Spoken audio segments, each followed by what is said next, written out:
Friends, welcome to கவிதாசமையலறை. இன்றைக்கி நம்ம பார்க்க போகிற ஸ்பெஷல் ரெசிபி சுவையான பூரி. பூரி நல்லா எப்போவுமே பர்ஃபெக்டாக ஃப்ளஃபியாக சாஃப்டாக இருக்கணுங்க. அப்போ தான் சாப்பிட சுவையாக இருக்கும். ஸோ நல்லா அந்த ஹோட்டல் ஸ்டைல் பூரி மாதிரி பர்ஃபெக்டாக ஃப்ளஃபியாக சாஃப்டான பூரி செய்யறதுக்கு இங்கே நல்ல டிப்ஸ் ஆட் பண்ணியிருக்கிறேன். ஸோ டில் த எண்டு இந்த வீடியோவை பாருங்கள். பூரிக்கு நல்ல பொருத்தமான சைட் டிஷ் வந்து பூரி மசாலா, உருளைக்கிழங்கு மசாலா. அதுவும் நல்ல ஹோட்டல் ஸ்டைல் மசாலா மாதிரி நம்ம பண்ணும்போது ரொம்ப நல்லா பொருத்தமாக இருக்கும், டேஸ்ட்டாக இருக்கும். ஸோ எல்லாருக்கும் ஃபேவரட்டான பூரி உருளைக்கிழங்கு மசாலா பர்டிகுலர்லி குழந்தைங்களுக்கு ரொம்ப பிடிக்கும். ஸோ நல்லா அது ஃப்ளஃபியாக சாஃப்டாக செஞ்சு கொடுத்தா விருப்பமாக சாப்பிடுவாங்க. ஸோ இன்றைக்கி 2 ரெசிபி பார்க்க போகிறோங்க. நல்ல ஒரு ஃப்ளஃபி சாஃப்ட் பூரி, அதுக்கு பொருத்தமான சூப்பரான உருளைக்கிழங்கு மசாலா. ஸோ ரெண்டுமே ட்ரை பண்ணி பாருங்கள், கண்டிப்பாக பர்ஃபெக்டாக இருக்கும். ட்ரை பண்ணி பார்த்துட்டு உங்கள் ஃபீட்பேக் சொல்லுங்கள். இப்போ ரெசிபி எப்படின்னு பார்க்கலாம் வாங்க. இப்போ நம்ம ஃபஸ்ட்டு ரெசிப்பியாக உருளைக்கிழங்கு மசாலா செஞ்சிடலாங்க. ஸோ இப்போ இங்கே 2 உருளைக்கிழங்கு வேக வச்சுருக்கேன். ஒரு 10 நிமிஷத்துக்கு மேலே நம்ம பாயில் பண்ணி எடுக்கும்போது அது நல்லா சாஃப்டாக வெந்துடும். இங்கே கிட்டத்தட்ட ஒரு 200 கிராம் உருளைக்கிழங்கு வேக வச்சுருக்கேன். இப்போ நல்லா அந்த பாயிலான பொட்டேட்டோஸ்லேருந்து நல்லா அந்த மேலே தோலெல்லாம் ரிமூவ் பண்ணி எடுத்து வச்சிடலாங்க. நல்லா ஆற விட்டு நம்ம எடுக்கும்போது ஈஸியாக எடுத்துக்க முடியும். இப்போ இந்த உருளைக்கிழங்கை நல்லா கை வச்சு சாஃப்டாக மசிச்சு வச்சிடலாம். இப்போ மசிச்சு வச்சாச்சு, மற்ற பொருட்களும் எடுத்து வச்சுட்டேன். ஸோ அது என்னென்னு பார்த்துடலாங்க. இப்போ இங்கே 3 பெரிய வெங்காயம் கட் பண்ணி வச்சுருக்கேங்க. அதாவது நல்லா சன்னமாக நீல வாக்கில் இப்படி கட் பண்ணிக்கணும். நிறைய வெங்காயம் சேர்க்கணும் உருளைக்கிழங்கு மசாலாவில். அதாவது உருளைக்கிழங்கோட குவான்டிட்டி விடவே இது கொஞ்சம் ஜாஸ்தியாக இருக்கணும். நான் இங்கே கிட்டத்தட்ட ஒரு 350 கிராம் எடுத்துருக்கிறேன். அப்போ தான் வந்து நம்மளுக்கு மசாலா ரொம்ப டேஸ்ட்டாக நல்லாயிருக்கும். அதாவது பர்ஃபெக்டான அந்த ஹோட்டல் ஸ்டைல் மசாலா டேஸ்ட்டு நம்மளுக்கு அப்போ தாங்க கிடைக்கும். இப்போ இங்கே கூடவே ஒரு 1/2 கப்புக்கு ஃப்ரெஷ் பட்டாணி எடுத்திருக்கேன். அதாவது இப்போ உரிச்சு எடுத்த பட்டாணி. ஸோ நல்ல ஃப்ரெஷ் பட்டாணி ஒரு 1/2 கப்புக்கு எடுத்துருக்கிறேன். இதுவும் அந்த உருளைக்கிழங்கோடு சேர்த்து நம்ம குக் பண்ணும்போது ரொம்ப நல்லாயிருக்கும், ரொம்ப டேஸ்ட்டாக இருக்கும், சீக்கிரமாகவும் குக் ஆகிடும். அது ட்ரை பண்ணி பாருங்கள். இப்போ தாளிச்சுட்டு மற்ற என்னென்ன பொருட்கள்னு பார்த்துடலாங்க. கடாய் நல்லா சூடாயிருச்சு. 2 ஸ்பூன் ஆயில் சேர்த்துருக்கிறேன். இதில் 1 ஸ்பூன் கடுகு, 1 ஸ்பூன் உளுந்தம்பருப்பு, 1 ஸ்பூன் கடலைப்பருப்பு, ஒரு 1/4 இன்ச்சு பீஸுக்கு இஞ்சி, ஜிஞ்சர் நல்லா பொடியாக கட் பண்ணி இந்த எண்ணெயிலே சேர்த்து நல்லா ஃப்ரை பண்ணி விட்டுறணும். இந்த கடலைப்பருப்பு உளுந்தம்பருப்பெல்லாம் கொஞ்சம் நல்லா ஃப்ரையாக விட்டுட்டு இப்போ கட் பண்ணி வச்ச ஆனியன்ஸை சேர்த்துக்கலாம். நல்ல 3 பெரிய வெங்காயம் சன்னமாக நீல வாக்கில் கட் பண்ணி சேர்த்துருக்குறேன். வெங்காயம் நிறையா சேர்க்கணுங்க. அப்போ தான் வந்து நம்மளுக்கு உருளைக்கிழங்கு மசாலா சாப்பிட டேஸ்ட்டாக இருக்கும். கிட்டத்தட்ட இங்கே 350 கிராம் வெங்காயம் சேர்த்துருக்குறேன். கூட 3 பச்சை மிளகா நல்லா கட் பண்ணி சேர்த்து விட்டுறேன். நல்லா வதக்கி விட்டுறலாம். ரொம்ப அந்த பொன்னிறமாகிற வரைக்கெல்லாம் வதக்க வேண்டாம். ஜஸ்ட் அந்த கலர் மாதிரி அந்த டிரான்ஸ்பரண்ட் கலர் வர வரைக்கும், அந்த வாசனை வர வரைக்கும் வதக்குனா போதும். வெங்காயம் ரொம்ப நேரம் வதக்க வேண்டாம். இப்போ எடுத்து வச்சுருக்கிற பட்டாணியை சேர்த்து விட்டுறலாங்க. ஃப்ரெஷ் பீஸ், இது வந்து ஃப்ரெஷ்ஷான பட்டாணி, ஊறின பட்டாணி இல்லை. இது வந்து நல்லா வதக்கி விட்டுட்டு அதுக்கப்புறம் தண்ணி விட்டு வேக வைக்கும்போது குயிக்காக குக் ஆயிடும். இப்போ வெங்காயம் நல்லா கலர் மாதிரி நல்லா வதங்கியாச்சு. அந்த பட்டாணியும் ஓரளவுக்கு நல்லா வதக்கி விட்டாச்சு.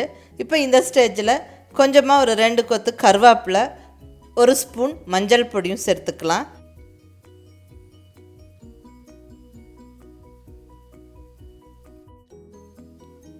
நல்லா இப்படி கலந்து விட்டுட்டு வேக வச்சு மசிச்சு வச்ச உருளைக்கிழங்கை ஆட் பண்ணிடலாம். 2 உருளைக்கிழங்கு வேக வச்சு மசிச்சு வச்சுருந்தோம். ஸோ அதனால் சாஃப்டாக மசிச்சு உருளைக்கிழங்கு இப்போ சேர்த்து விட்டு எல்லாம் நல்லா வதக்கி விட்டுறலாம். 1 நிமிஷம் வதக்கினதுக்கப்புறமா தண்ணி விட்டுக்கலாம்.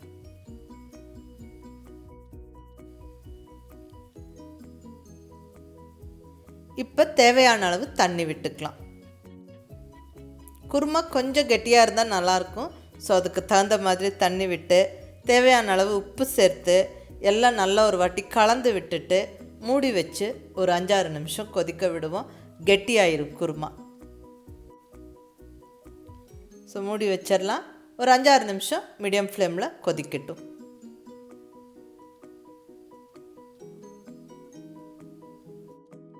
பாருங்கள், நல்லா ஒரு 5-6 நிமிஷம் கொதித்ததில் மசாலா பர்ஃபெக்டாக கெட்டியாயிடுச்சு. உருளைக்கிழங்கு சேர்த்து அது கொதிக்க விடும்போது பர்ஃபெக்டாக அது கெட்டியாயிரும்.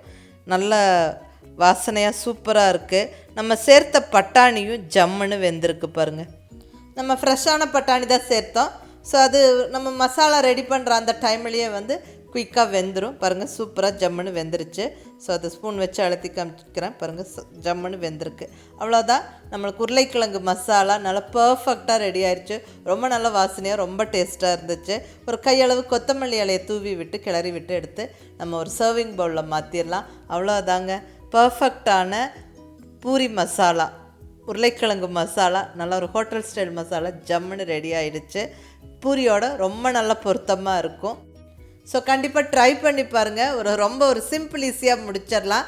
ரொம்ப நல்ல பொருத்தமாக இருக்கும் பூரியோடு நம்ம சாப்பிடும்போது. நல்லா இப்படி வெங்காயம்லாம் நிறையா சேர்த்து கொஞ்சம் பட்டாணியெல்லாம் சேர்த்து செஞ்சு பாருங்கள், ரொம்பவுமே சூப்பராக இருக்கும். இப்போ நல்ல பர்ஃபெக்டான பூரி எப்படி செய்கிறதுன்னு பார்க்கலாம் வாங்க. இப்போ இங்கே பூரிக்கு மாவு பிசைஞ்சிடலாங்க. இங்கே 2 கப்பு கோதுமை மாவு எடுத்துருக்கிறேன். அதாவது கிட்டத்தட்ட 400 கிராம் கோதுமை மாவு எடுத்துருக்கிறேன். இப்போ இதில் 1 ஸ்பூன் அளவுக்கு வெள்ளை ரவை சேர்த்துக்கிறேன். ஒரே ஒரு ஸ்பூன் போதும், அதிகம் வேண்டாம். இது வந்து பூரி ஃப்ளஃபியாக வர்றதுக்கு ஹெல்ப்ஃபுல்லாக இருக்கும். ஸோ 1 ஸ்பூன் ரவை சேர்த்தாச்சு. அடுத்தது தேவையான அளவு உப்பு, 1/2 ஸ்பூன் அளவுக்கு சர்க்கரை. சர்க்கரையும் வந்து கம்மியாக போதும், அதிகம் சேர்க்காதீங்க, அப்புறம் டேஸ்ட்டு மாறிடும், நல்லா இருக்காது. சும்மா ஜஸ்ட்டு கொஞ்சமாக, அது வந்து அந்த பூரியோட கலர் வந்து பர்ஃபெக்டாக வர்றதுக்கு இந்த சர்க்கரை ஹெல்ப்ஃபுல்லாக இருக்குங்க. ஸோ எல்லாம் நல்லா கலந்து விட்டுறலாம்.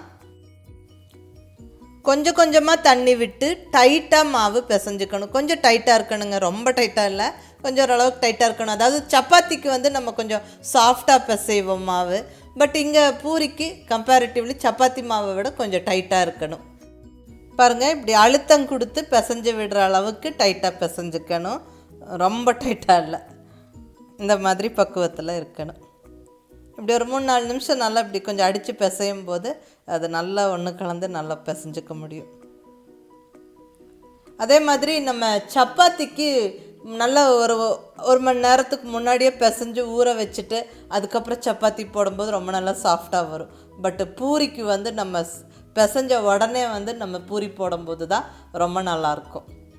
ஸோ பூரி மாவு பிசைஞ்ச உடனே நம்ம வந்து பூரி சுட ஆரம்பிச்சிடணும். நம்ம வந்து ரொம்ப நேரம் ஊற வைக்க வேண்டிய அவசியம் இல்லை, ஊற வைக்கக்கூடாது. அப்போ தான் பூரி வந்து பர்ஃபெக்டாக வரும்.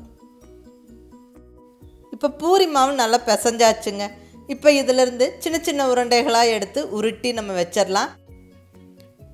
நல்லா எல்லாம் உருண்டை பிடிச்சி வச்சு நம்ம பூரியாகவும் நல்லா தேய்ச்சி வச்சுக்கிட்டு அதுக்கப்புறம் ஃப்ரை பண்ண ஆரம்பித்தோம்னா நம்ம டக்கு டக்குன்னு நம்ம செஞ்சு எடுத்துடலாங்க. ஏன்னா பூரி வந்து சுட சுட சாப்பிட்டா தான் நல்லாயிருக்கும்.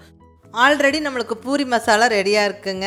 ஸோ பூரிகளும் நல்லா தேய்ச்சி எடுத்து வச்சுக்கிட்டால் நமக்கு டக்கு டக்குன்னு ஃப்ரை பண்ணி பரிமாறிடலாம்.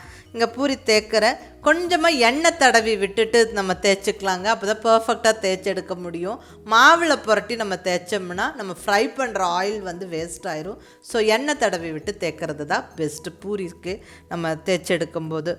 அதே மாதிரி கொஞ்சம் திக்காக இருக்கணுங்க. பூரிக்கு நம்ம வந்து ரவுண்டாக இப்படி தேய்ச்சி எடுக்கும்போது ரொம்ப மெலிசாக தேய்க்கக்கூடாது. சப்பாத்திக்கு தான் ரொம்ப மெலிசாக இருக்கணும், பூரிக்கு கொஞ்சம் திக்காக தான் இருக்கணும். அப்போ தான் நம்ம ஃப்ரை பண்ணி எடுக்கும்போது ஃப்ளஃபியாக வரும்.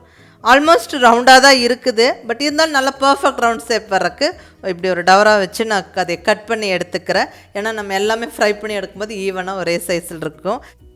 அதே மாதிரி இப்படி கண்டிப்பாக திக்காக இருக்கணுங்க. அப்போ தான் வந்து பூரி நம்மளுக்கு ஃப்ரை பண்ணி எடுக்கும்போது நல்லா ஃப்ளஃபியாக வரும், இல்லைன்னா ஃப்ளஃபியாக வராது.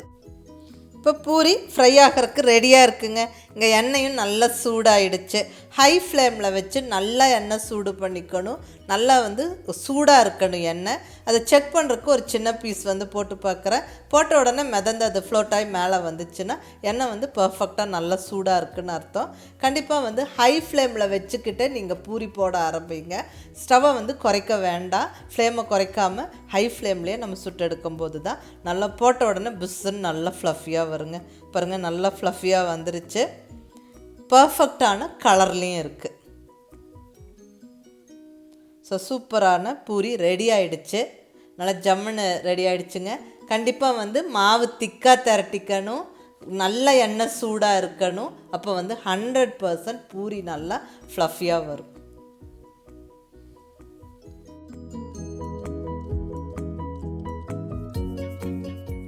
பாருங்கள், அடுத்தடுத்து பூரி போட்டு காமிச்சிட்டே இருக்கிறேன். எல்லா பூரியுமே அழகாக நல்லா ஃப்ளஃபியாக வருது. நம்ம போட்ட உடனே நல்லா புஷ்ஷுன்னு ஃப்ளஃபியாக வருது பாருங்கள். ஸோ நல்ல சூடான எண்ணெயில் நம்ம போட்டு எடுக்கும்போது கண்டிப்பாக ஃப்ளஃபியாக வரும். அதே மாதிரி மாவு வந்து கொஞ்சம் திக்காக திரட்டி எடுக்கும்போதும் பர்ஃபெக்டாக இருக்குங்க. ஸோ இங்கே நிறையா டிப்ஸ் நான் இங்கே சொல்லியிருக்கிறேன். கண்டிப்பாக இதெல்லாம் ஃபாலோ பண்ணும்போது பர்ஃபெக்டான ஃப்ளஃபி பூரி கண்டிப்பாக செஞ்செடுக்க முடியுங்க. நீங்கள் ஃபஸ்ட்டில் பூரியிலேருந்து லாஸ்ட்டு பூரி வரைக்கும் நல்லா பர்ஃபெக்டாக இதே மாதிரி வரும். நீங்கள் ட்ரை பண்ணி பாருங்கள். நல்லா இந்த பூரிக்கு பொருத்தமான பூரி மசாலாவும் செஞ்சு காமிச்சாச்சு. நல்லா ஒரு ஹோட்டல் ஸ்டைல் ரெசிபி மாதிரி. கண்டிப்பாக அதுவும் அதே மாதிரி ட்ரை பண்ணி பாருங்கள். ரெண்டுமே ரொம்ப சூப்பராக இருக்குங்க. ட்ரை பண்ணி பார்த்துட்டு எப்படி இருந்துச்சுன்னு உங்கள் ஃபீட்பேக் சொல்லுங்கள். பிடிச்சிருந்தால் லைக் பண்ணி ஷேர் பண்ணி கமெண்ட் பண்ணுங்கள். கவிதா சமையலறை சப்ஸ்கிரைப் பண்ணி என்னோடய மற்ற ரெசிபீஸும் வீடியோஸும் பாருங்கள். தேங்க்யூ.